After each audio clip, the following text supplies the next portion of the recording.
Hi everyone, so welcome back to the channel. Today I'm going to be making a turned wooden pot. It's going to have a really nice lid with finial. For this one I'm going to be using some more of the coloured plywood that I've used in previous projects. So this had a really positive response when I made the trumpet vase around a month ago. So what I'm going to do this time is try and turn a fully spherical pot.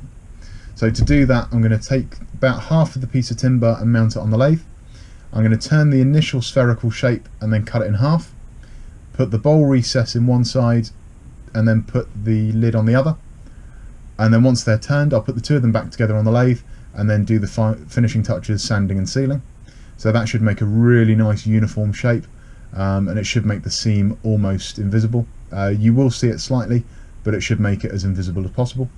So the next thing to do, I'm going to get this cut in half, we'll get it mounted on the lathe and turn the initial shape. So it should be a really good little project. Let's see how it turns out.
So what I've done so far is I've just taken that initial sort of inch and a half. That's going to give me something to put into the chuck when I flip this over. I'm then going to remove the mounting bracket from there and do the same thing on the other side, just so I've got sort of continuity for the lines. Once that's done, I'll then cut that in half. That'll give me the two halves of the lidded pot, and then what I can do is turn the initial shape of the pot itself. So yeah, it should come out really well. So I'm going to carry on, going to get that flipped over, and we'll start turning the initial shape.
So that didn't turn out how I expected. So the actual top of the pot came out really nicely. It did have that slight sort of discoloration there where it was just a little bit too low, but I could have taken that out with another sand. But just as I'd finished it, you can just see there's a very large split appeared down the bowl itself. If I sort of pull that apart, you can see where the wood's actually delaminated. So now that top's no good, so I'm going to have no choice but to throw that away. There's nothing I can do with it. But that does leave me with the bottom of the pot. So what I'm planning to do, because it had a really nice fit to it and it had a really nice style, although the colourways didn't actually marry up 100%, because of course I took that piece of material out in the centre, and also I think that might have just been a little bit of a differential in shape. So what I'm going to do, I'm going to keep the bottom because it's still usable, but what I'm going to do instead is I'm going to use a piece of the Spattle Beech. So this has got some really nice graining, it's got some lovely patina there, especially at the top. You've got that lovely grain work running through.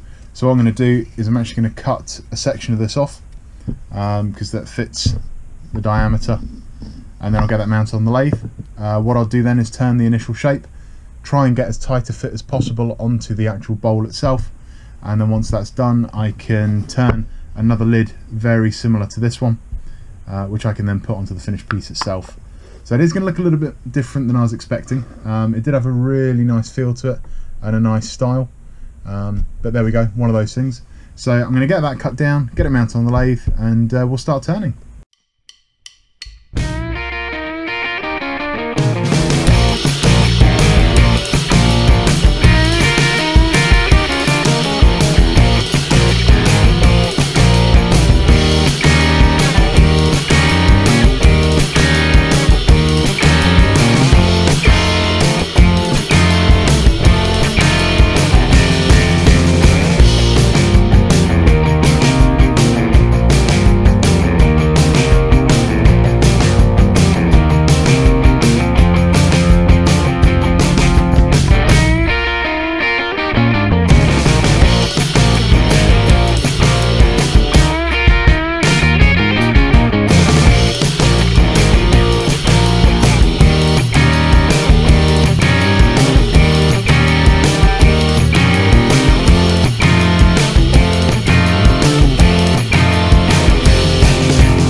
there we have our finished pot.